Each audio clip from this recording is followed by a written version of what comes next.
Welcome to our video demonstration of QuickSurface. On the internet we see a lot of reverse engineering videos, and most of them they just use the mechanical parts. So I'm not going to bother you with this trivial stuff.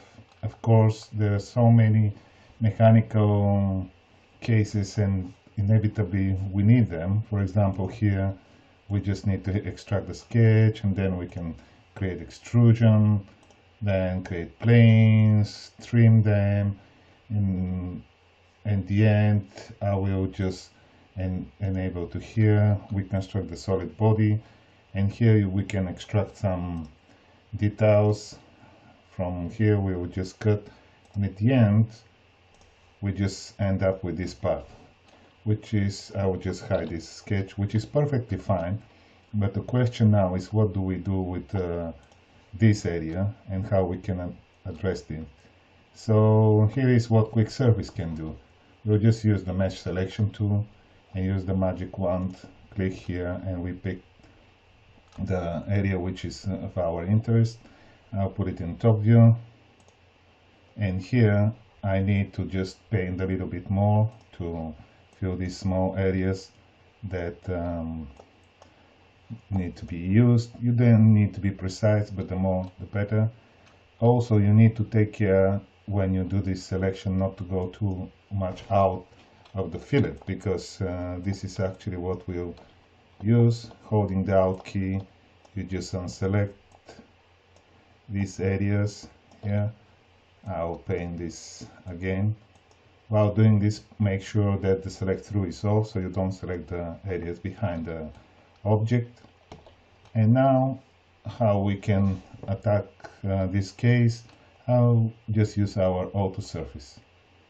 You don't need to adjust, you can leave the default values, or maybe in this case I can set that I have a bit more higher details, and then press preview. We just wait a little bit until the software extracts the surfaces. I would like to say that this is not a powerful computer, it's off the shelf, Pentium i7, and still you can see that what results we can get. And this is our result here. You can just set the view to tolerance mode so you can see what quality you have.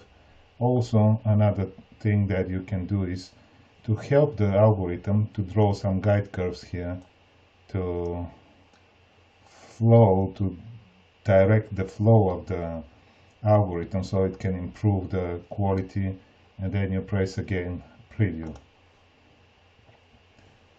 Again you wait, but you don't wait forever, you just wait less than a minute until it gets the results.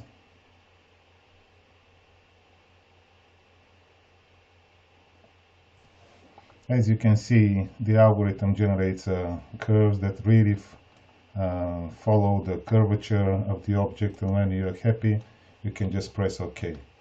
So what is the next step? I will just unselect and hide the mesh so I can see my result, and I can go and of course use our edit surface mode. With the brush tool you can smooth some areas, you can adjust, and you can probably change the areas by dragging and improving some areas here. But the next thing what I need to do is just use our extrapolate tool. I'll just select this, take a edge from the corner and drag it. Why I did this, so I can get it a bit more out of the surface so I can apply trimming.